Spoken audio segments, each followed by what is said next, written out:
My presentation is on forensic drug testing. My name is Beth Van Houten Mengango.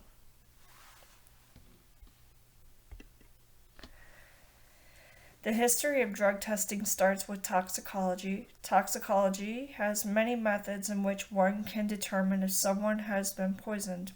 Drug testing started with the analysis of more lethal poisons. There has been a lot of progress and advancements in technology that makes analysis more effective. There have been many laws and guidelines put into place to make the data results more effective. As data and evidence analysis and technology advances, hopefully, it will continue to present innovations that will reduce errors in analysis.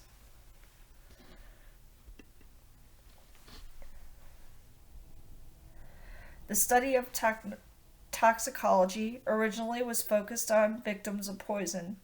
Illegal substances started to be investigated as laws were developed to limit substance abuse. Jean Deveau studied post-mortem bodies to determine if they were poisoned by examining their characteristics. This was before laboratory analysis became part of an investigation. MJB Orfila founded the science of toxicology. In 1805, F.W.A. Sertúner, a pharmacist, found a method of opium detection by separating alkaloids from plants. J.S. Stoss developed a process to remove alkaloids from the body to find evidence of poisoning. He proved that Gustav Fuginis was poisoned by a nicotine injection.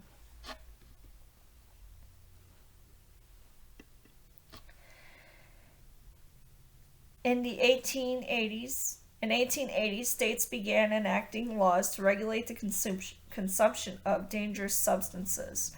In 1914, the Harrison Act was an attempt to limit the sale of substances containing opioids and cocaine.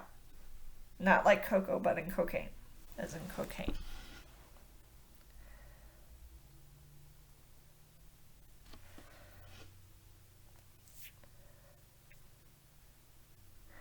In 1981, Congress established a substance abuse and treatment block to combat addiction issues.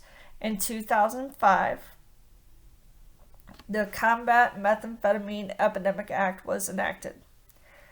Prescription drug monitoring programs were established in the early 2000s. Naloxone was produced to assist with drug overdoses. There was a higher focus on treatment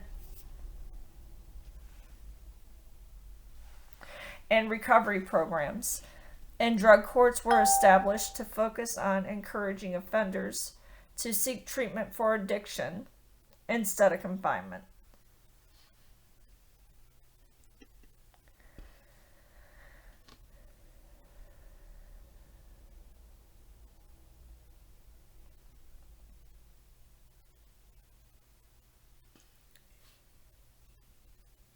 Texas implemented prohibition laws in 1880 to combat the distribution of narcotics.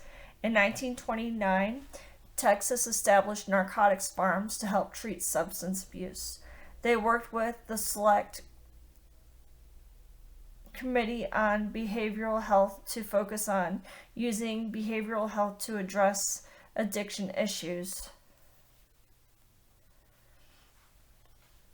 The Texas Forensic Science Commission was established in 2005 to monitor forensic labs, their analysis methods, and results to ensure the reports on evidence were accurate.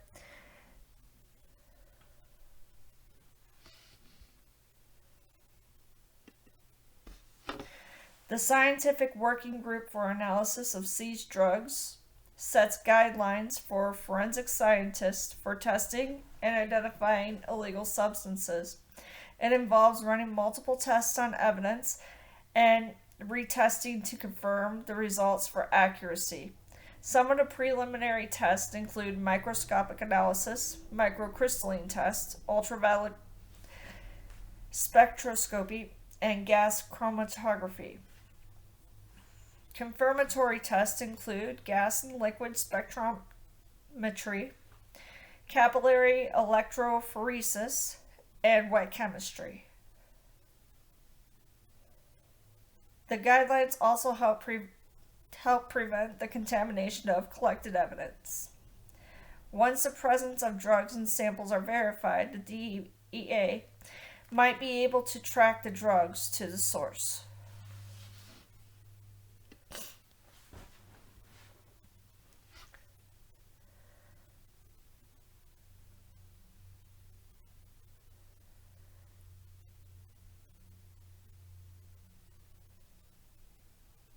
Scientific advancements are subject to scrutiny until they are tested for and their effectiveness is proven. Forensics is not infallible. Scientific methods must be tested, retested, and accredited to required respect of the court and public. The analysis is subject to human error, contamination, and bias. These can interfere with accurate results. The CSI effect puts unrealistic expectations on investigators and the prosecution. The jury might not know how much time, effort, and money goes into forensic analysis. Unrealistic expectations might lead a jury to find the wrong verdict.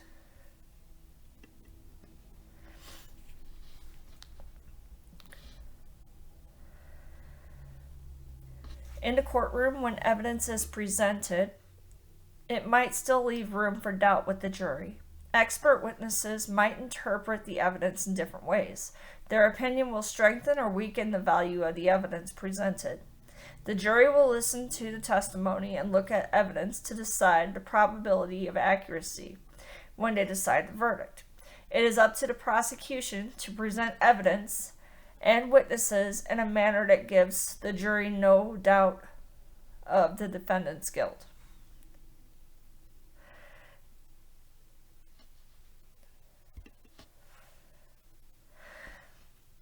The results of the case of Fry versus the United States decided that reports from a lie detector are admissible in court as evidence because of the accuracy of the machine. The case of Ohio versus Roberts decided that the defendant has the right to confront their accuser. The case of Melendez-Diaz versus Massachusetts. The court determined that affidavits can be submitted to the court as evidence if the expert witness is not available.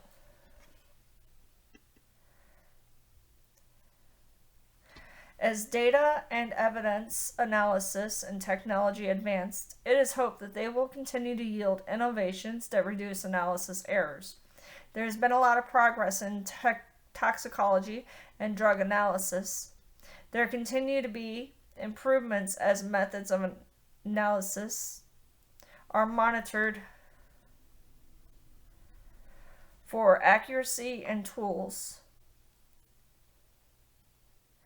are invented to process data for accuracy, and tools are invented to process data faster with fewer errors. This concludes my presentation.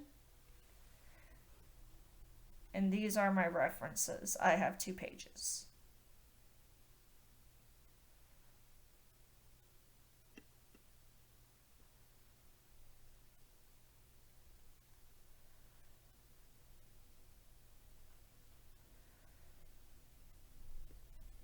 Thank you. Have a great day.